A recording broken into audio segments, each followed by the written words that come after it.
नमस्कार, आप देख रहे हैं जीबीएन न्यूज और मैं हूं आपके साथ नेहा परिहार। आइए नजर डालते हैं बिहार से जुड़ी कुछ खास खबरों पर। भ्रष्टाचार के मामले में गुरुवार को सुबह से ही एक बड़ी कार्रवाई चल रही है। दरअसल बिहार में स्पेशल विजिलेंस यूनिट ने एक भ्रष्ट अधिकारी पर अपना शिकंजा कसा है, जिनके ठिकानों को खंगाला जा रहा है। बताया जा रहा है कि रजिस्ट्रेशन डिपार्टमेंट में तिरहुत प्रमंडल के assistant inspector general AIG Prashant Kumar के कई ठिकानों पर छापेमारी जारी है। जानकारी के अनुसार पटना, मुजफ्फरपुर और सिवाना जिले स्थित ठिकानों पर शामिल है। दरअसल एआईजी प्रशांत कुमार के ऊपर आय से अधिक का मामला दर्ज है। आपको बता दें, मुजफ्फरपुर के सदर थाना क्षेत्र के स्थित एक आवास और मुजफ्फरपुर के रजिस्ट्री कार्यालय में निगरानी विभाग छापेमारी कर रही है। हालांकि विजिलेंस अधिकारी की माने तो मुजफ्फरपुर में अब तक कुछ नहीं मिला है। जीबीएन 24 के लिए मुजफ्फरपुर से रुपेश कुमार की रिपोर्ट। सर, अभी छापेमारी जारी है सर, तो ऑफिस में आए हैं, यहाँ पर क्या कुछ मिला? यहाँ कुछ नहीं मिला। कुछ नहीं मिला। आवास पर भी अभी कुछ इसकी जानकारी नहीं है, शाम तक अपडेट हो जाएगी।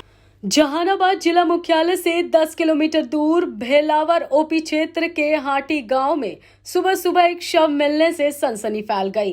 दरअसल गांव के ही रहने वाले एक युवक सुमित कुमार का शव घर के बगल में ही पड़ा हुआ था। शव के बगल में ही युवक की बाइक और सल्फास की गोलियां पड़ी थी। स्थानीय लोगों की सूचना के बाद एसडीपीओ के नेतृत्व में पुलिस की टीम गांव पहुंची। एसडीपीओ ने बताया कि प्रथम दृष्टया मामला हत्याकांड का प्रतीत होता है। हालांकि पुलिस सभी एंगल से इसकी जांच कर रही है। एसडीपीओ अशोक पांडे ने बताया कि युवक एक दिन पहले कई लोगों से कुछ काम के लिए 11,000 रुपए का डिमांड कर रहा था। पैसे नहीं होने की वजह से सुमित डिप्रेशन में भी था। हालांकि अशोक पांडे ने यह भी बताया कि पुलिस दूसरे एंगल से भी इसकी जांच करेगी। पुलिस ने युवक का शव पोस्टमार्टम के लिए जहानाबाद सदर अस्पताल भेज दिया है। ग्रामीणों ने बताया कि सुमित कुमार अखिल भारतीय विद्यार्थी परिषद से भी जुड़ा हुआ था। ज्यादातर समय वह जहानाबाद शहर में ही रहता था। कल शाम के बाद से घर से निकला, उसके बाद घर नहीं लौटा। आज सुबह जब लोगों ने गांव के बगल में उसका शव देखा तो पुलिस को इसकी सूचना दी। पुलिस घटना की तहकीकात कर रही है, लेकिन एक युवक की मौत से गांव के लोग सदमे में हैं। सरकार बेहतर स्वास्थ्य व्यवस्था का लाख दावा कर ले, लेकिन जमीनी हकीकत कुछ अलग ही बयां कर रही है। हम लोगों को बेहतर स्वास्थ्य सुविधा के लिए भले ही बड़े बड़े बैनर पोस्टर लगा दिए जाए, करोड़ों की मशीन लग जाए, लेकिन अस्पताल प्रबंधन की व्यवस्था में सुधार नहीं होने से मरीज को भटकना मजबूर कर देता है। मोतिहारी सदर अस्पताल प्रबंधन अपने व्यवस्था को लेकर हमेशा से सुर्खियों में रहा है।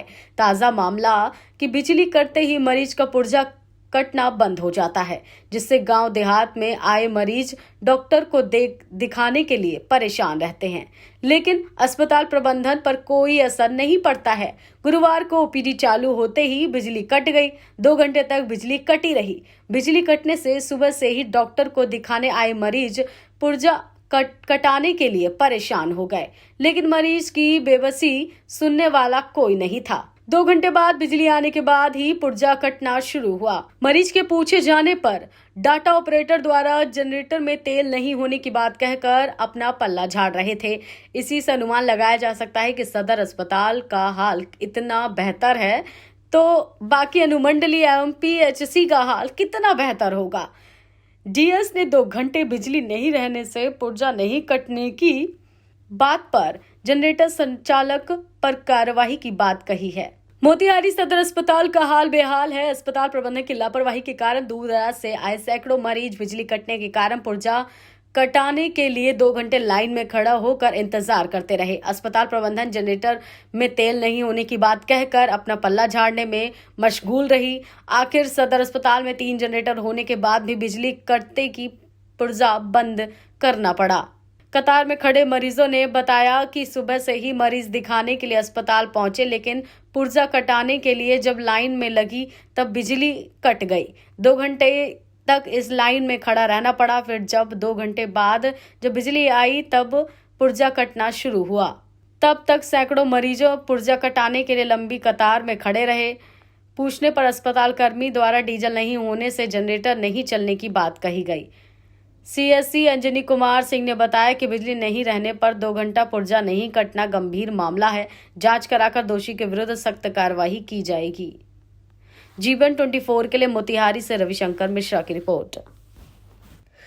बिहार विधानसभा उपचुनाव का दौर जारी है, जहां बीते दिनों मोकामा और गोपालगंज में उपचुनाव के परिणाम आने के बाद मुजफ्फरपुर के कुढ़नी में भी उपचुनाव की तैयारी जोरों शोरों से शुरू हो चुकी है। आपको बता दें कि कुढ़नी में राजद कोटे से विधायक रहे अनिल सहनी की सदस्यता रद्द होने के बाद कुढ़नी का सीट खाली था, जिसके बाद उपचुनाव आयोग ने कुढ़नी विधानसभा में उपचुनावी की तिथि की घोषणा की। वहीं घोषणा के बाद आज यानी 10 नवंबर से नामांकन की प्रक्रिया शुरू है।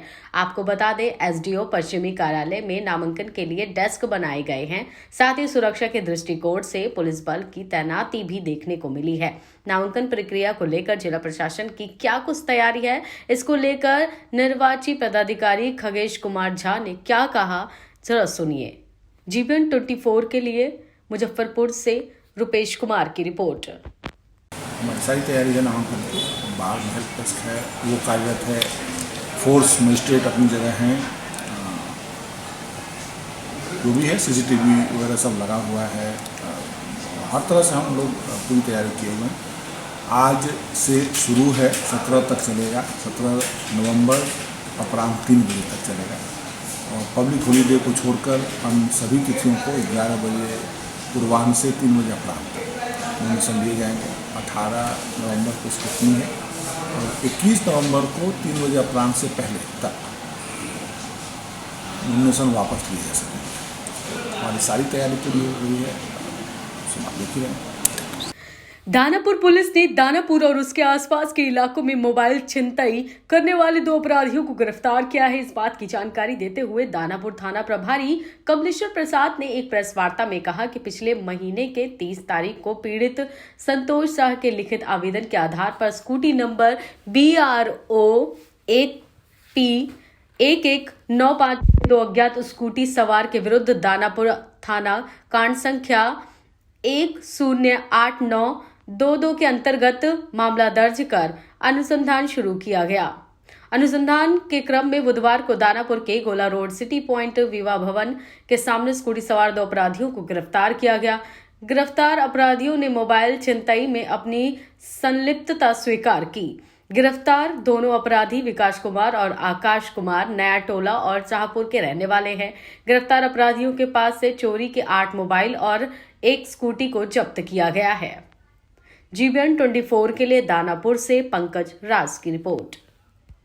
आजकल मोबाइल चोरी और मोबाइल छिनतई की घटना वृद्धि हो गई थी। इस पर हम लोगों ने गुप्त सूचना के आधार पर मोबाइल चोरी करने वाले और छिनतई करने वाले गिरोह के विरुद्ध कार्रवाई किया है। मोबाइल छिनतई करने वाला एक स्कूटी से गिरोह था, जिसमें विकास कुमार और आकाश कुमार 2 लोग थे। उनको गिरफ्तार किया गया है और उनके पास से 8 मोबाइल फोन बरामद किया गया है। और एक मोबाइल चोरी की घटना हुई थी, उसमें भी एक चोर को गिरफ्तार किया गया। उसके स्वीकारोक्ति बयान के आधार पर 2 मोबाइल अभी तक बरामद उसके हुआ है। और उसमें उनके और साथी जो है मोबाइल छाड़ को इस तरह चोरी करते थे, उनको भी गिरफ्तार किया। में कितने लोग शामिल हैं, कौन लोग? तो स्पष्ट बताए ना, तो छिनतई वाले में 2 लोग थे, वही 2 बताए कि आकाश और विकास कुमार है, ये छिनतई करते हैं। कोई आपराधिक रिकॉर्ड भी है? आपराधिक रिकॉर्ड है, एक बार जेल गया है। आज के लिए फिलहाल इतना ही। बने रहिए GBN न्यूज के साथ। नमस्कार।